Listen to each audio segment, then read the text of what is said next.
একটি অন্তর্বর্তীকালীন সরকারের দরকার প্রয়োজনীয়তা দেখা দিয়েছে এই কারণে যে আপনাকে গণতান্ত্রিক প্রক্রিয়ায় ফিরে যেতে হলে, গণতান্ত্রিক অর্ডার ফিরিয়ে আনতে হলে, নির্বাচনের মাধ্যমে একটি নির্বাচিত সরকারকে ক্ষমতা শান্তিপূর্ণভাবে হস্তান্তর করতে হলে একটি অন্তর্বর্তীকালীন সরকারের প্রয়োজন হয়।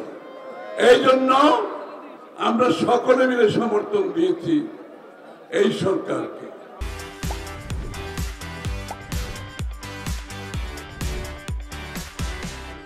কি জন্য সমর্থন দিয়েছি?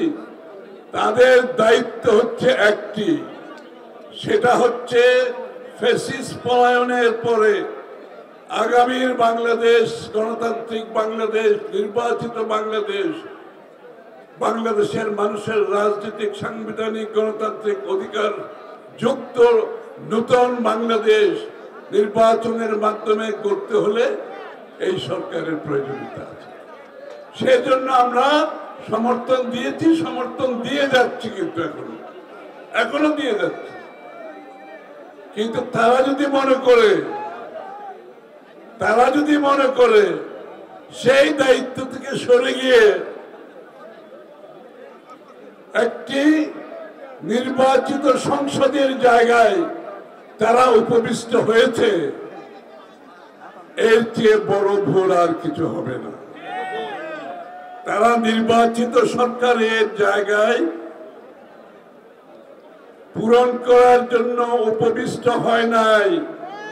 তাদের দায়িত্ব একটাই, সেটা হচ্ছে নির্বাচিত সরকারের হাতে শান্তিপূর্ণভাবে ক্ষমতা তুলে দিয়ে বাংলাদেশে আবার গণতন্ত্র পুনঃপ্রবর্তন করা, আবার বাংলাদেশের মানুষের মালিকানা ফিরে দেওয়া, বাংলাদেশের মানুষের রাজনৈতিক, গণতান্ত্রিক, সাংবিধানিক অধিকার ফিরিয়ে দেওয়া। এর বাইরে আর কোনো কাজ নেই। সুতরাং বাকি যে সব কাজের কথা আমরা প্রতিনিয়ত শুনছি, এই দায়িত্ব তাদেরকে কেউ দেয় নাই। সংস্কারের কথা 7 বছর আগে দেশনেত্রী বেগম খালেদা জিয়া বলেছে। এই নতুন কোন গল্প আমাদের শোনানোর দরকার নেই। 1.5 বছর আগে তারেক রহমান সাহেব বিএনপি সহ যুগপৎ আন্দোলনে যাদের আছে সবার সাথে, সবার মতামত দিয়ে ঐক্যমতের পরিপ্রেক্ষিতে আমাদের 31 দফা সংস্কারের কথা বলেছি। সংস্কারের গল্প বলে সময় ক্ষেপণের সুযোগ নাই।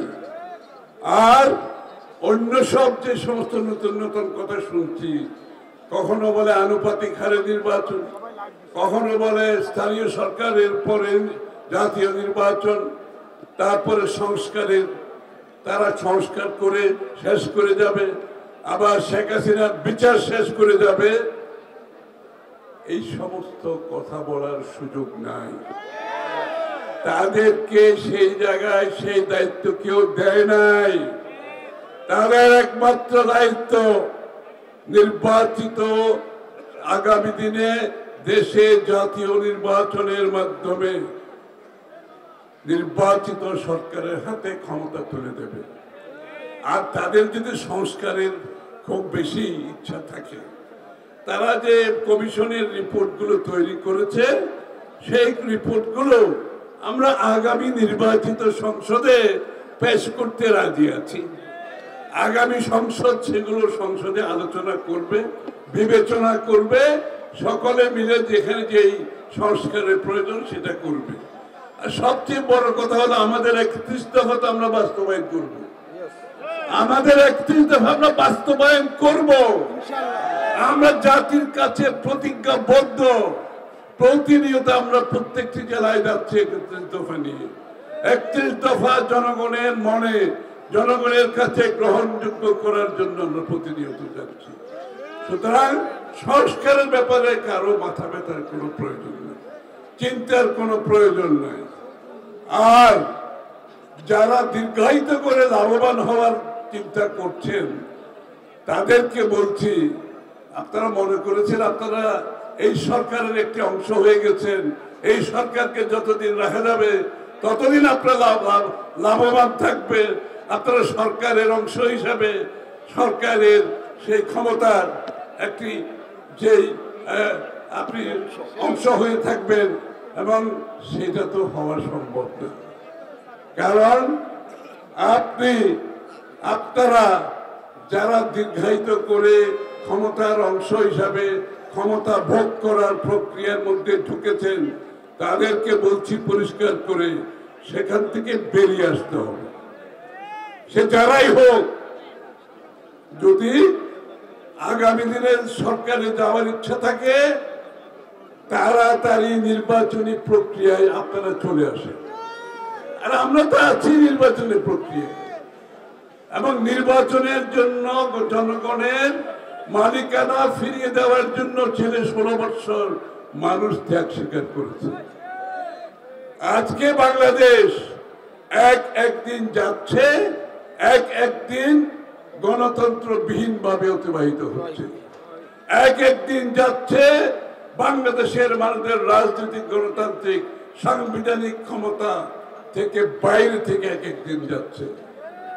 বাংলাদেশের একদিন যাচ্ছে মানুষের দুর্ভোগ, উচ্চ দ্রব্য মূল্য থেকে শুরু করে আইন শৃঙ্খলার অবনতি থেকে শুরু করে আর কিছু লোকের ক্ষমতার ভোগের কিছু লক্ষণ ছাড়া আমরা আর কিছু দেখতে পাচ্ছি না। সুতরাং আজকে আমাদের এই যে লক্ষ লক্ষ জনতার উপস্থিতি, এটাই একটা কথা বলছে, শুধু আমরা ভোট দিয়ে আমরা আমাদের সরকারকে দেখতে চাই।